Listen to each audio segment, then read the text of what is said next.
Continuamos un poco con lo que se opone a Jesucristo fuera del mundo, el mal en el mundo, y dentro de nosotros, el pecado que habita en nosotros.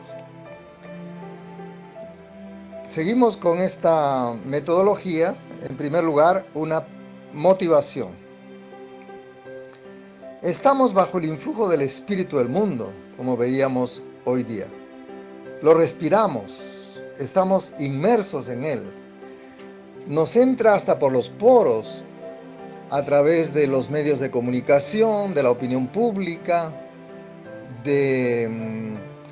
a través de tantos y tantos medios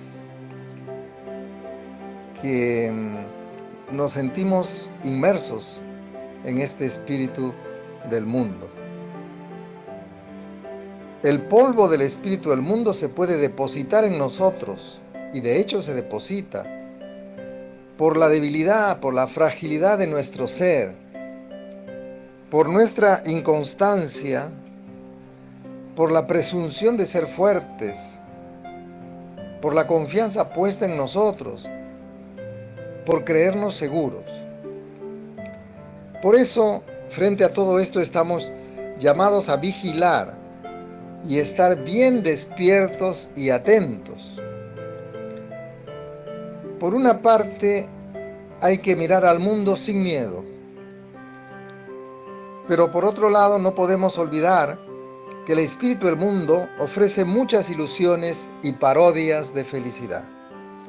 Así que tenemos que tener una gran capacidad de discernimiento y de crítica. No conformarse a la mentalidad del mundo, dice San Pablo en la carta a los Romanos 12:2. No es una cuestión de anticultura o un modo de desprecio del mundo,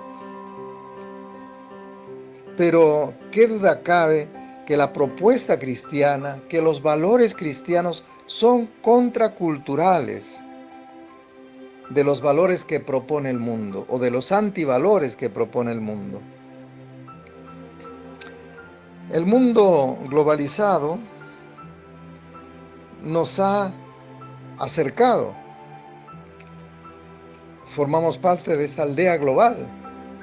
Hoy día se ve clarísimo, ¿no? Afecta a todos los países esta pandemia.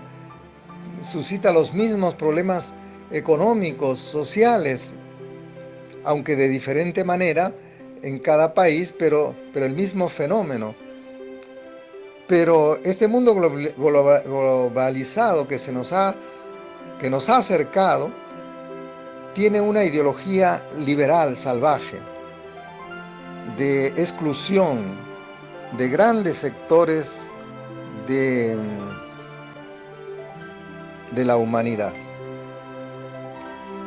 La pobreza, las guerras, el flujo migratorio de gente desplazada, desarraigada, dispersos por el mundo. Se calculan en millones los que huyen de sus países por la guerra, por el hambre.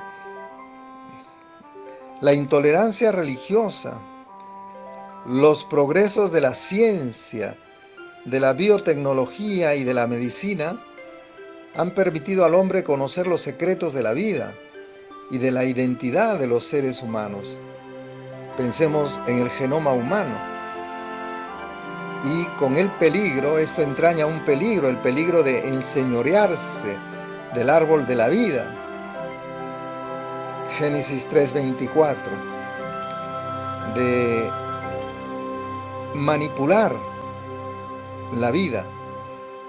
Ya de hecho se manipulan las fuentes de la vida y de la fecundidad, sin tener en cuenta la moralidad de tales acciones. Hay fecundaciones in vitro, en el laboratorio, etcétera, etcétera. Hay pues numerosos indicadores de violencia y de muerte hoy día en el mundo. El aborto, la violencia contra mujeres y niños, la violencia sexual, el terrorismo, la eutanasia, la contaminación ambiental, el calentamiento global. En una palabra, vivimos en una cultura de muerte que es contraria a la cultura de vida de la que hablaba San Juan Pablo II. Por una parte, hay una sed de amor e intimidad, y sin embargo, hay una profunda crisis de la familia. Divorcios, uniones pasajeras, separación entre amor y procreación, embarazos no deseados.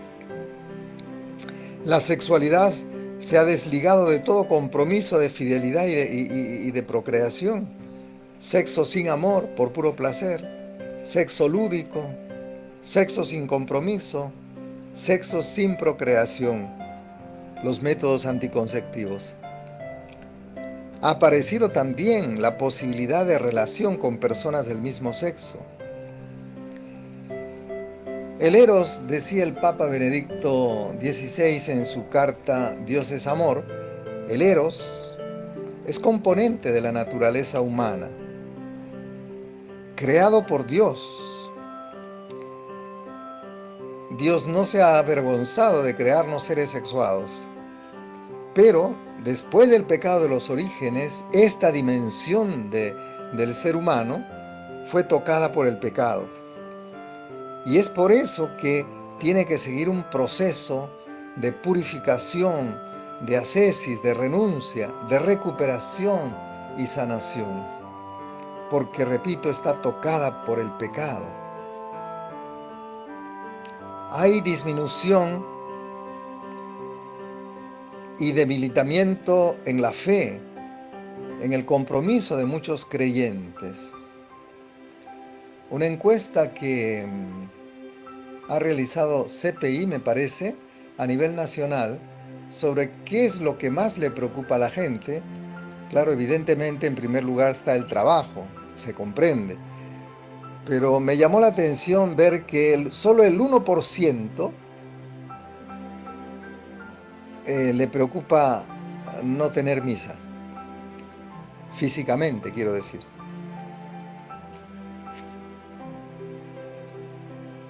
Proliferan innumerables confesiones religiosas, sectas.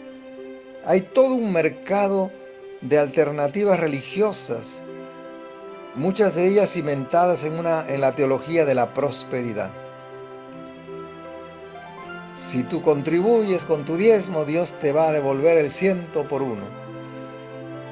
Igualmente crece el sincretismo religioso y moral de la nueva era, de las religiones orientales. Muchos católicos, en estudios que se han hecho se calcula que son el 20%, pierde su identidad católica y migra a las sectas. Frente a todo esto, pues, es comprensible que se imponga una nueva evangelización. Ahora vamos a iluminar para meditar y contemplar.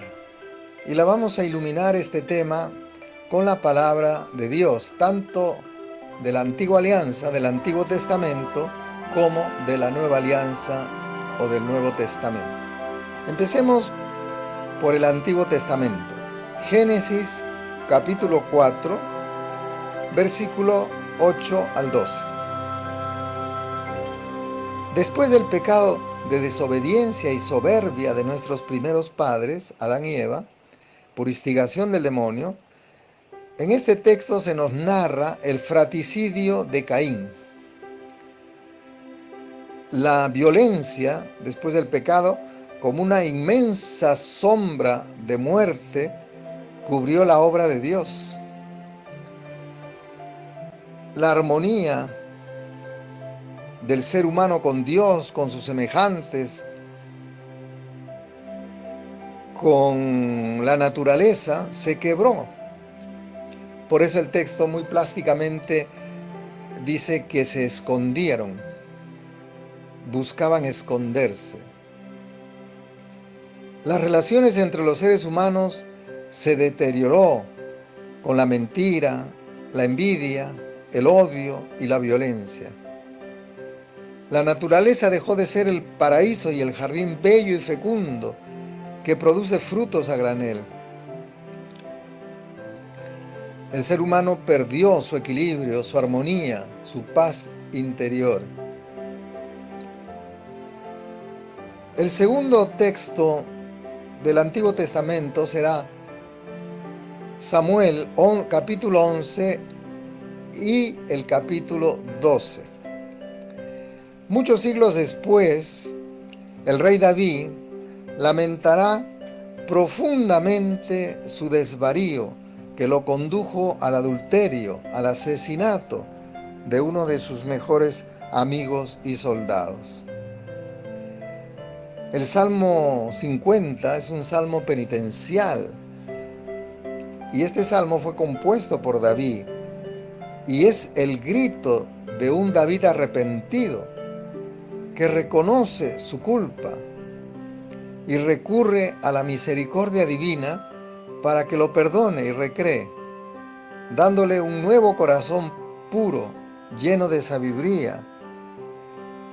Así recobró la alegría perdida por la locura de su pecado. Y el último texto del Antiguo Testamento, para leerlo y meditarlo, será Eclesiástico o Ben Sirá, capítulo 15, versículo 11 al 20.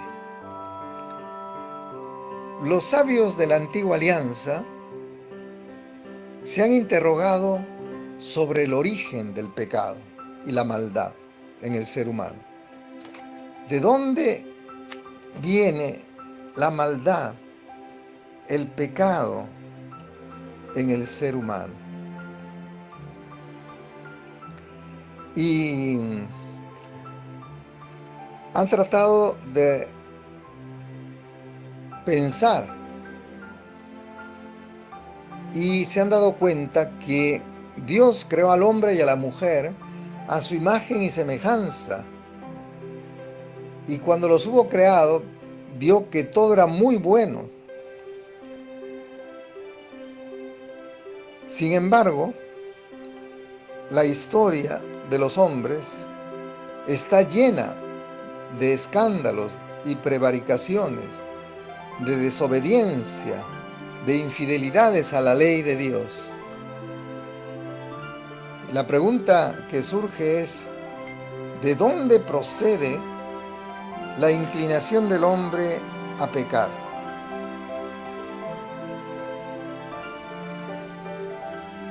Jesucristo en el Nuevo Testamento, más adelante lo vamos a ver, tiene la respuesta. Del Nuevo Testamento meditemos Romanos 5, 12 y siguientes y 1 Juan 1, 8 al 10. Desde el momento en que la humanidad se rebeló ante Dios, el mal moral, la corrupción corroe a la humanidad, la injusticia y la desigualdad. Lo vemos en esta pandemia en nuestro país y en muchos países, tanto del primer como del tercer mundo, que han sacado a la luz toda la pobreza y todos los pobres que existen. No estamos en la misma barca. Estamos en la misma tormenta, pero no en la misma barca. No es lo mismo ni igual para todos, especialmente para los más frágiles, para los más débiles. Hoy día también hay nuevas formas de esclavitud. Esclavitud social, esclavitud económica y política, y hasta religiosas, ¿no? Los radicales y fundamentalistas islámicos.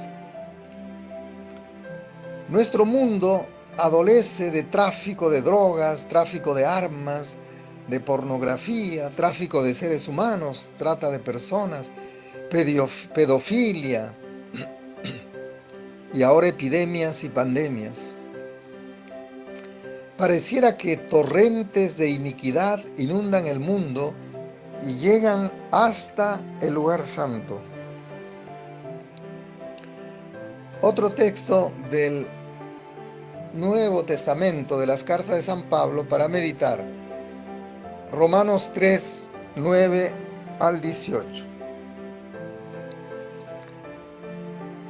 Ninguno es inocente, no hay ninguno sensato, todos se extraviaron, el respeto a Dios no existe, dice San Pablo. Les decía hace un momento que Jesús va a dar la respuesta de dónde proviene el mal, el pecado del hombre. Jesucristo dice dónde reside el pecado. Marcos 7, 14, 23. Dentro del corazón del hombre, de allí salen toda clase de maldades. Y lo mismo va a decir San Pablo en Romanos 7, 23. Entonces el pecado tiene su sede en el corazón del hombre. Por eso es difícil desarraigarlo, desraizarlo. Sin embargo, no hay que olvidar que por la fe Cristo habita en nuestros corazones. No solamente habita el pecado, sino Cristo habita en nuestros corazones. Efesios 3:17. San Pablo también dice que somos templo del Espíritu Santo, que el Espíritu Santo habita dentro de nosotros. Primera Corintios 3:16. El pecado es pues un mal habitante, un mal inquilino en el corazón del hombre, que termina por apropiarse de su corazón, centro de sus sentimientos y deseos. El pecado termina dominando a la persona y la esclaviza. Y es lo que sucede cuando el hombre arroja a Dios por la puerta grande. Se le entran los ídolos por las ventanas y lo esclavizan. Dice San Juan en el capítulo 8, versículo 34, el que peca es esclavo del pecado. Tomemos también finalmente el último texto del Nuevo Testamento, la carta de San Pablo a los Gálatas, capítulo 5, versículo 16 al 23. El pecado aparece en este texto como un mal uso de la libertad, un uso perverso del más grande don natural que Dios nos ha otorgado y que nos asemeja a Él, que es la libertad. Iluminemos ahora este tema con las palabras de Montfort en sus obras. Pueden leer El amor a la sabiduría eterna, numerales 38 al 39. Allí San Montfort nos describe con un lenguaje muy barroco pero plástico, muy descriptivo, nos describe la belleza y la armonía del ser humano cuando salió de las manos de Dios en santidad y justicia original, es decir, en gracia santificante, porque participaba de la naturaleza divina, era amigo de Dios, y en armonía intrapsíquica, que lo preservaba de todo conflicto interno. Era una persona íntegra. En una palabra, salió de las manos de Dios sano y santo. Amor a la sabiduría eterna, 31 al 38. Allí San Luis no ahorra epítetos para dibujar la imagen deteriorada y rota del ser humano, desarticulada después que cayó en el pecado. A tal punto que dice que la sabiduría eterna, Jesucristo, la segunda persona de la Santísima Trinidad, se conmovió al ver la desgracia del hombre y se ofreció ella misma para bajar a la tierra, encarnarse y salvarlo.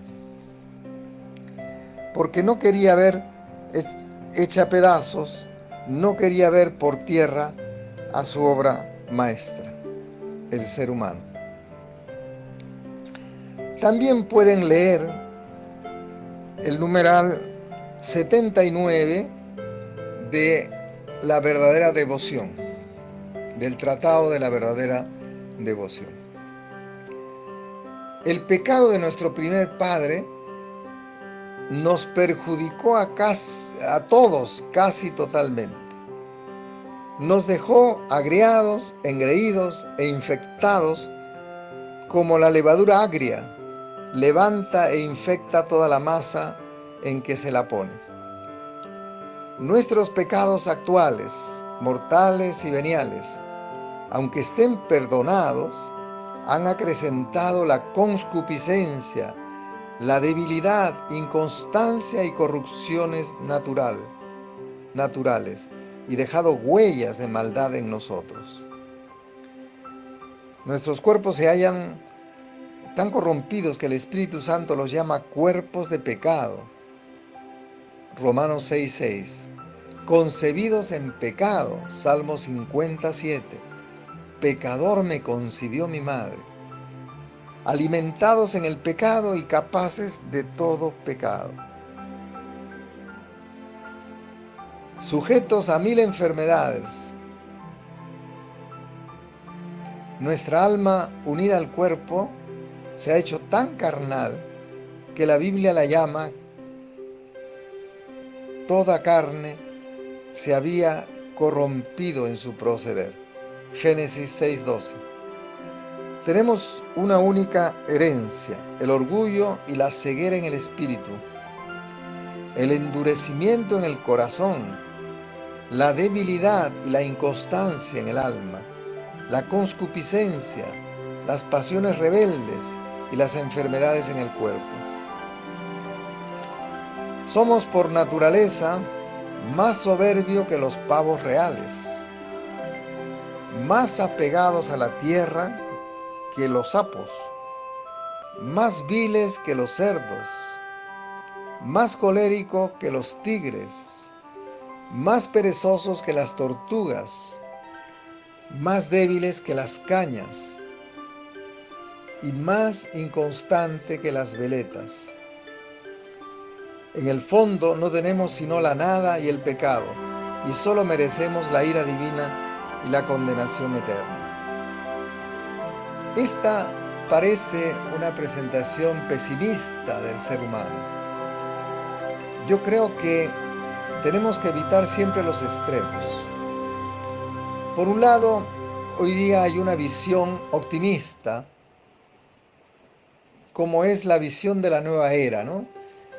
En que en el año 2000 anunciaba una nueva era, la era de Acuario, donde iba a reinar la paz, la armonía, el amor, etcétera, etcétera. Eso era y es una visión idealista, excesivamente idealista, porque han pasado 16 años que hemos cruzado el milenio, han pasado 20 años que hemos cruzado el milenio, y sin embargo vemos todos los horrores que hay en el mundo. No tenemos ninguna era de Acuario, ninguna era de luz, nada de eso. Pero tampoco debemos irnos al otro extremo, ¿no? Que es la visión pesimista, que es la visión protestante, del protestantismo, ¿no? Que dice que no hay nada bueno en nosotros, que todo es corrupto en nosotros. Y entonces ellos conciben la redención como simplemente una capa, como que Cristo cubriera cubriera con su salvación toda la podredumbre, como se cubre una capa de basura, ¿no? La capa es hermosa, pero sigue habiendo la basura dentro. Eso también es una visión pesimista. Nosotros tenemos una visión realista. Somos una maravilla de Dios, pero estamos tocados por el pecado, por las heridas. Y para revestirnos, dice Montfort, del hombre nuevo, del nuevo Adán, es necesario vaciarnos de nosotros mismos, es decir, seguir el mismo camino de anonadamiento de Jesucristo. Filipenses 2:7, Mateo 7:2. Es importante que cada uno de nosotros detecte cuál es su pecado dominante para asumir la estrategia convincente en su camino de conversión. Resumamos lo reflexionado hasta este momento diciendo que el itinerario de la perfecta consagración a Jesucristo por las manos de María implica como condición ineludible vaciarnos de nosotros mismos, de nuestras inmundicias y pecados. La realidad del mal y del pecado es innegable, como negación del proyecto creador y redentor de Dios. Debemos tomar en serio el pecado, aunque sea el venial voluntario, pues una enfermedad que no curamos termina debilitando al paciente y conduciéndolo a hábitos malos, a vicios, cada vez más difícil de erradicar. No debemos desesperarnos, ni mucho menos desconsolarnos por nuestros pecados, porque nuestra fe nos dice que Dios ha enviado a su Hijo no para condenarlo, sino para salvarlo, para que quien cree en Él tenga vida eterna. Dice San Pablo, si tú crees en tu corazón y confiesas con tus labios que Jesús es el Señor, estás salvo. El pecado y el mal nos hacen sentir la necesidad de un Salvador. Gracias a Dios tenemos un Salvador, dice San Pablo en Romanos 7, 14 y siguientes. Para seguir profundizando, hagámonos la siguiente pregunta. ¿Cuáles son los mayores males que percibo en el mundo, en mi realidad?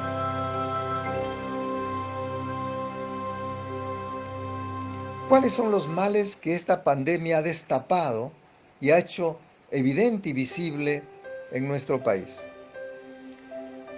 ¿Por qué hay tanto mal en el mundo? ¿Cuál es mi actitud frente al mal que inunda la tierra? ¿Cuál es mi actitud frente a mis pecados? ¿Cómo vencer mis pecados? Y terminen haciendo una súplica al Señor. Señor, dame un corazón puro, infunde en mí un espíritu nuevo. Y que les quede como compromiso, si es posible, hacer el Vía Crucis, porque solo mirando la pasión, el sufrimiento, la muerte del Hijo de Dios, nos podemos hacer una idea de lo que significa el pecado. Tan terrible fue el pecado que hizo falta que el Hijo de Dios viniera a esta tierra y muriera por nuestros pecados.